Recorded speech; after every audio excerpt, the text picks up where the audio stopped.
I've got some troubling news about England's royal family. Camilla expected another difficult royal meeting. She did not expect to discover that the meeting itself had been redesigned to exclude her.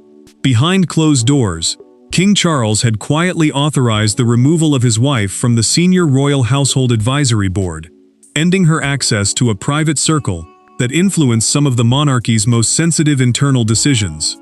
There was no public announcement, no ceremonial farewell, just one missing name, and a silence that felt brutally deliberate.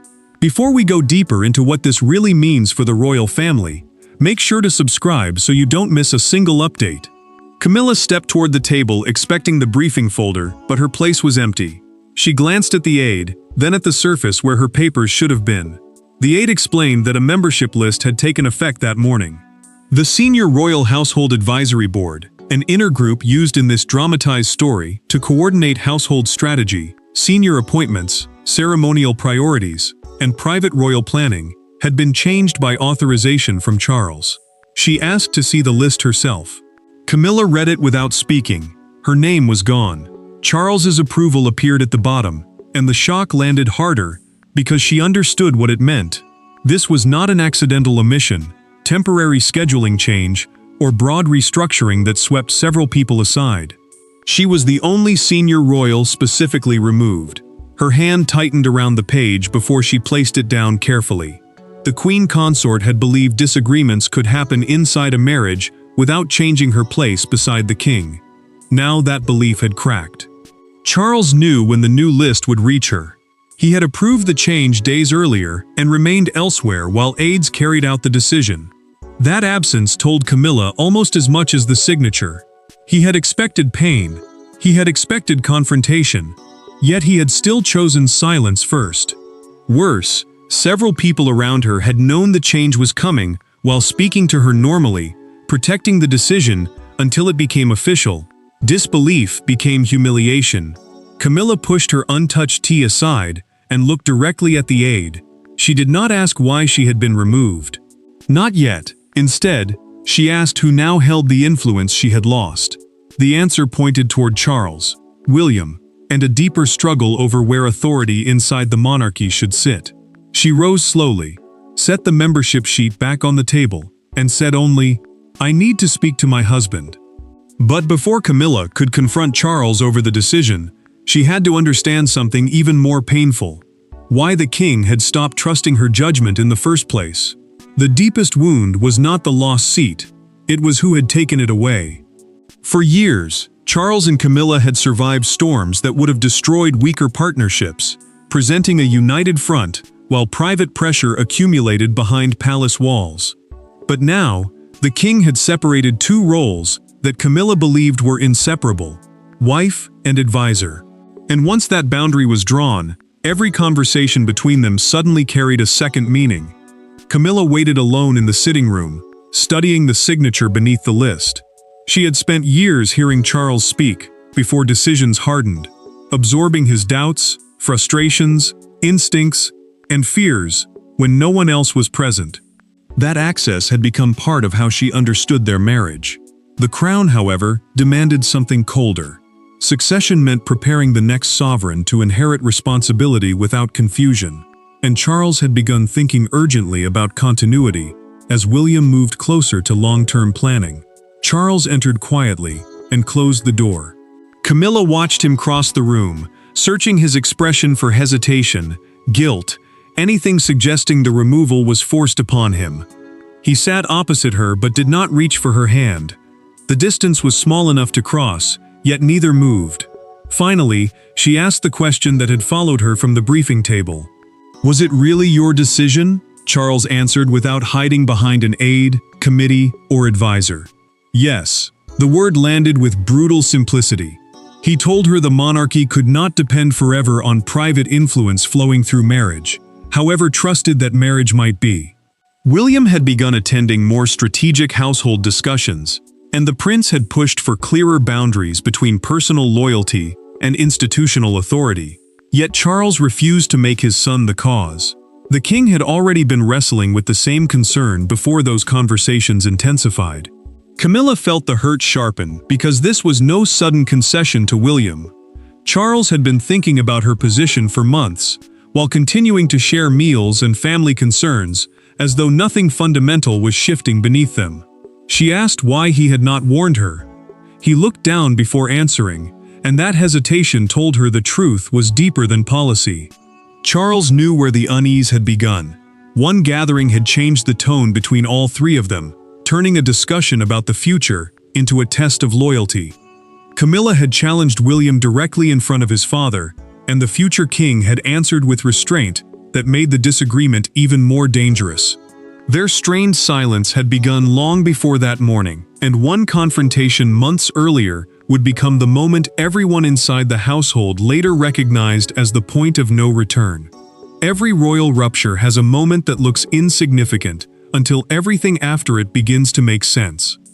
For Charles and Camilla, that moment came during a private planning dinner months earlier.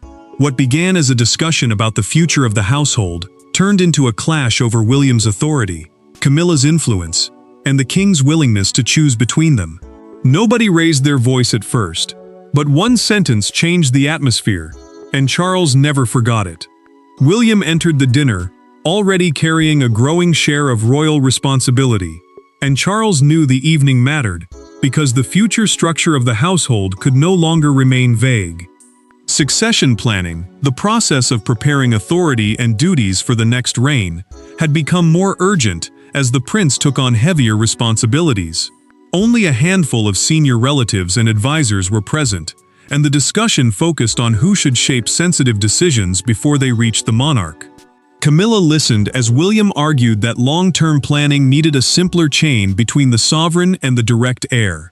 He did not attack her by name, but she heard the implication immediately. Then she turned toward him and said, "Experience inside the household could not simply be pushed aside because the next reign is impatient to begin." The room changed. William did not raise his voice. He grew colder. He told her that preparing responsibly for the future was not impatience, and Charles watched his son realize this was no longer a technical debate. Charles confronted Camilla later that night after the others had gone. He told her she had forced him into an impossible position by turning an institutional discussion into a personal contest with William. She rejected that accusation and insisted she had been protecting him from being sidelined before his reign was over. The king heard loyalty in her words, but he also heard something more troubling, a belief that defending him required resisting the heir. Camilla left believing the argument would fade. Charles did not. After midnight, he summoned his private secretary back, removed his glasses, and stared at the briefing papers still open before him. He then wrote one instruction: review every advisory role held by members of the family. William never asked for her removal. The decision that followed belonged to the king alone, because he had concluded that competing loyalties could no longer sit inside the same advisory structure. Months later, Camilla finally understood what he had carried in silence. The dinner had not been forgotten. It had become the beginning. And when Camilla finally discovered that one painful dinner had shaped months of secret deliberations, sadness gave way to something far more dangerous: anger. Camilla could endure losing influence. What she could not accept was being managed like someone outside her own marriage. When she finally faced Charles with the full timeline, the argument was no longer about an advisory board. It was about secrecy, about humiliation, about a decision discussed by aides before the king had found the courage to discuss it with his wife. And behind one closed palace door, years of carefully controlled loyalty finally collided with resentment. Camilla entered, carrying months of unanswered questions, and this time, she refused to soften them. The advisory review had begun long before her removal, passing through discussions, written assessments, and private approvals while she remained unaware. Charles tried to separate the issue from their marriage. He explained that the review concerned the machinery of the monarchy, meaning the internal system used to organize authority, advice, and long-term royal decision-making. Her role as queen consort, he insisted, had not been erased. But she heard only the part that mattered most. He had made plans around her instead of speaking to her. Camilla looked directly at him. "Why didn't you tell me?" Charles held her gaze before answering. Every attempt to discuss boundaries, he said, had turned into an argument about loyalty. He had become convinced that he could not change the institution while simultaneously negotiating the emotional consequences inside their marriage. She fired back that he had protected the crown by embarrassing his wife. The king did not raise his voice. He simply answered that protecting the monarchy sometimes meant disappointing the people closest to the sovereign. Camilla's anger sharpened. She asked whether William had pushed him into it.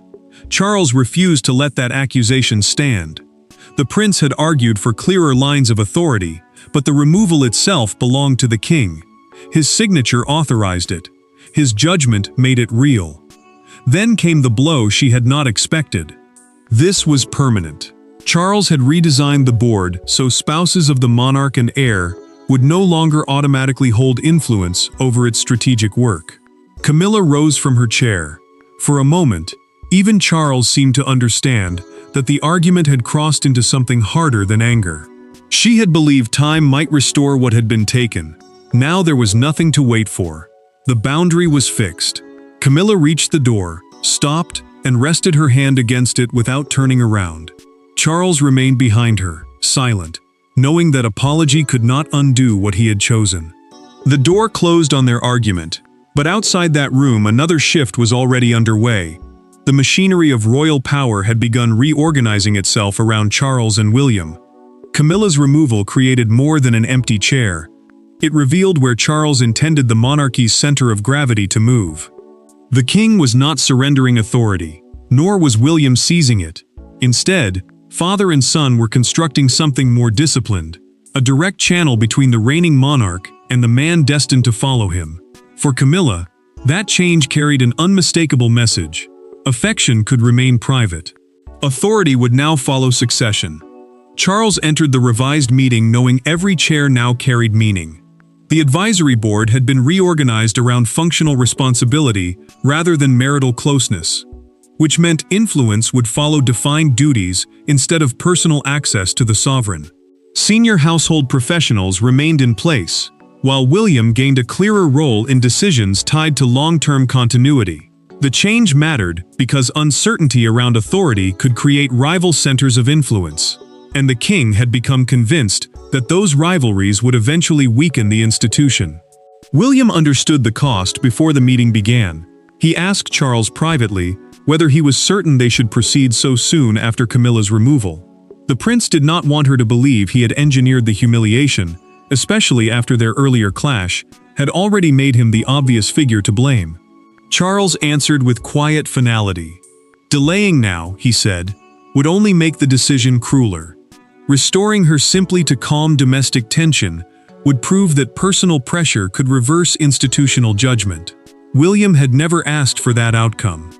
Months earlier, he had argued that succession planning needed cleaner lines of authority, but he had stopped short of calling for Camilla to lose her place. Charles had gone further on his own. The king believed the monarchy needed a system that could survive changing personalities, marriages, and private loyalties. For him, that meant drawing a boundary even when the person on the other side was his wife. Charles then approved another change that made the separation impossible to misunderstand. Minutes from advisory meetings would no longer automatically pass through the Queen Consort's office. Those minutes, the official written summaries of what was discussed and decided, had once allowed Camilla's team to remain closely informed, even when she was not physically present. Now that channel was closing too. She was not merely losing a seat. She was losing automatic access to the information that came with it. William looked at his father before the meeting started and said quietly that he did not want Camilla to think this had been his victory. Charles answered, "Then she must hear from me that you did not." But by the time Charles was ready to make that distinction clear, Camilla had already begun experiencing what exclusion actually meant, and the reality was harsher than the announcement. The first real consequence arrived without confrontation. No argument, no announcement, no dramatic dismissal. Just a briefing that never came. Camilla had prepared for a senior household discussion she had attended in previous years, only to learn that the final decisions had already been made without her input. For the first time, the institutional change became painfully tangible. She had not merely lost a title on a membership list, She had lost access to conversations she once assumed would always include her. Camilla reviewed her schedule, expecting the familiar sequence of papers to arrive. Instead, one gap kept widening. Her office had requested background material for an upcoming royal household initiative, only to be told that the matter had already been approved through the newly constituted advisory board. That board, the revised inner group responsible for strategic household decisions, no longer routed its work through her office automatically. Briefing chains, invitations, and decision summaries that once reached her without question now stopped at a boundary Charles had deliberately created. Camilla looked at the aide and asked what time the meeting would begin. For one brief moment, she seemed convinced there had been a clerical mistake. The aide hesitated, then told her there was no invitation. She asked again, more quietly this time. The answer did not change. The queen consort dismissed the room without anger, waited until everyone had gone, then closed the briefing folder she no longer needed and pushed it to the far edge of the desk. Silence made the humiliation worse. Charles had not only approved her removal, he had personally authorized the new information protocol as well. That meant there was no hidden route back into the conversations, no sympathetic official who could keep her informally included, no administrative gap through which the old arrangement might survive. The king had built the boundary to hold. Charles, however, drew another line just as firmly. When advisors raised the possibility of reducing Camilla's ceremonial prominence, he rejected it. Her position beside him at public engagements would remain intact. She would still stand with the monarch as his wife and queen consort. The change was about strategic authority, not public rejection. Yet that distinction offered little comfort when she could feel palace decisions moving around her without stopping at her door. Camilla understood the message now. She had not lost Charles entirely, but she had lost a form of access she once treated as inseparable from their partnership. By evening, Charles understood that procedure had accomplished what he intended, but it had also wounded the person closest to him, forcing a conversation that rules and committees could no longer contain. For the first time since the crisis began, there were no advisors nearby, and no membership lists between them. Charles came to Camilla not as the chairman of a royal structure, but as the husband who had made a decision she could not forgive. What followed did not reverse anything. That was precisely why it mattered.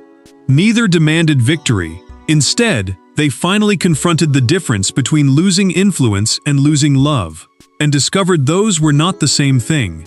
Charles asked for the room to be left undisturbed and arrived without papers, briefing notes, or aides waiting outside for instructions. He wanted no institutional shield between them now. The advisory decision would remain unchanged, and he said that immediately. The board, meaning the private structure used to coordinate sensitive royal strategy and long-term planning, would continue under its revised rules. He had not come to bargain. He had come because procedure had solved one problem while creating another inside their marriage. Camilla listened before answering, but the restraint did not hide the hurt. She told Charles that losing the seat had wounded her, yet discovering that others knew before she did had been worse. She could have accepted a boundary, she said, if he had trusted her enough to explain it himself. Instead, palace machinery delivered the truth. For someone who had spent years beside him through public storms and private strain, that silence felt less like governance and more like rejection. Charles did not defend the secrecy this time. He admitted that his silence had made an institutional judgment feel painfully personal. The king would not apologize for changing the board, because he still believed the monarchy needed clearer lines of authority. But he apologized for allowing his wife to discover that decision through aides and documents. Then, he removed one final source of suspicion. William had never asked for her removal. The prince had argued for clearer succession planning, but the exclusion itself had been Charles's decision alone. Camilla absorbed that quietly. Her anger could no longer be placed entirely at William's feet. Charles explained that future sovereigns had to inherit a system where closeness to the monarch did not automatically become strategic influence. Love could advise the heart. The crown required boundaries. Charles finally reached across the space between them. Camilla did not take his hand immediately. Several long seconds passed before she did, not as forgiveness and certainly not as surrender, but as recognition that their marriage had survived the argument, even if the old balance of power had not. Camilla made her choice there. She would not challenge the removal publicly, recruit allies against William, or force Charles to reverse himself. She would find another way to matter. Their private truce could contain the family conflict, but it could not contain the story itself, because by the following morning, the missing seat had become impossible for the outside world to ignore. By morning, a private restructuring had become a public symbol. The palace could explain procedures, duties, and internal governance, but the outside world saw something simpler. Charles had removed Camilla from a circle close to royal power. Suddenly, every old argument about influence, succession, marriage, and loyalty returned at once. Yet one image captured the moment more powerfully than commentary ever could. A crowd gathering outside Buckingham Palace, beneath headlines declaring that the king had redrawn his inner circle. Camilla saw the coverage before a scheduled appearance and understood immediately what silence would cost her. Palace communications had confirmed that the advisory structure was revised, while stressing that her public and ceremonial position beside Charles remained unchanged. That distinction mattered because ceremonial status meant the formal duties, appearances, and symbolic role she carried as queen consort, while strategic authority concerned who actually shaped sensitive internal decisions. Commentators split quickly between two stories: a marriage in crisis, or a monarchy trying to modernize its internal chain of command. Charles watched the same coverage from another room and realized the decision had escaped the narrow meaning he intended. To him, the change had been about structure. To the public, it had become emotional. Outside Buckingham Palace, television crews gathered as a crowd formed near the gates. One newspaper front page was held toward the cameras with the words, "King redraws inner circle." The image beside it showed Camilla linked to an empty boardroom chair, turning a private administrative decision into a symbol of exclusion. Camilla's aide quietly offered to delay the appearance. She refused. Disappearing now, she understood, would allow the story to define her as defeated. Charles received another update moments later and approved a clarification, stating that William had neither demanded nor controlled her removal. The prince had argued for clearer authority, but the king alone had made the final decision. That statement closed one explosive line of speculation, yet it could not erase the deeper truth that the balance inside the household had changed. Camilla met Charles before they stepped out together. For a moment, neither mentioned the headlines. He simply asked whether she was ready. She answered, yes. The word carried more than composure. It was a decision not to retreat, not to retaliate, and not to let an empty chair become the final definition of her place beside him. That public appearance ended the speculation about whether Camilla would retreat. But only one final question remained. What had Charles truly sacrificed? And what had the monarchy gained? In the end, Camilla was not banished, Charles did not abandon his wife, and William did not seize the crown before his time. Something quieter, and more consequential, had happened. The king had drawn a boundary inside his own marriage, and accepted the pain that came with enforcing it. Camilla had been blindsided, humiliated, and wounded. But when the anger faded, the meaning became unmistakable. Her place beside Charles survived. Her place inside one chamber of royal power did not. Camilla understood the permanence before anyone needed to explain it again. The revised advisory structure remained intact, and no quiet restoration followed once the headlines faded. That mattered because an advisory structure, the internal system through which senior royal decisions are shaped and coordinated, only has authority if its boundaries hold under pressure. Charles refused to reopen the question. William continued participating in long-term planning, but the prince never treated the outcome as a personal victory over her. Charles carried the heavier burden because the final responsibility was his. He had signed the change, defended it, and accepted that protecting institutional clarity had damaged trust inside his marriage. The king also understood something painful. A sovereign can believe a decision is necessary and still mishandle the person most affected by it. His apology did not restore Camilla's seat. It restored honesty. That difference became the foundation of what survived between them. Camilla chose dignity over retaliation. She did not build a private campaign to recover influence, pressure allies, or turn resentment against William. Instead, the queen consort focused on her public duties and the causes directly attached to her role. She remained beside Charles without pretending that partnership meant access to every mechanism surrounding him. William, meanwhile, gained clearer responsibility without needing to defeat anyone, and the future king understood that authority carried restraint as well as privilege. The real turning point had never been an empty chair. It was Charles deciding that the monarchy could no longer depend on informal power flowing through affection, marriage, or personal access. At their next private meeting, no advisory papers sat between them. He spoke to Camilla as his wife. She listened without asking him to undo what had been done. The empty chair had looked like rejection, but its final meaning was far larger. Charles had chosen to protect the future structure of the crown, Camilla had chosen dignity over retaliation, and the monarchy emerged changed, not because their bond disappeared, but because power finally stopped depending on it. Thanks for watching. Please don't forget to like and subscribe, and we will see you in next one.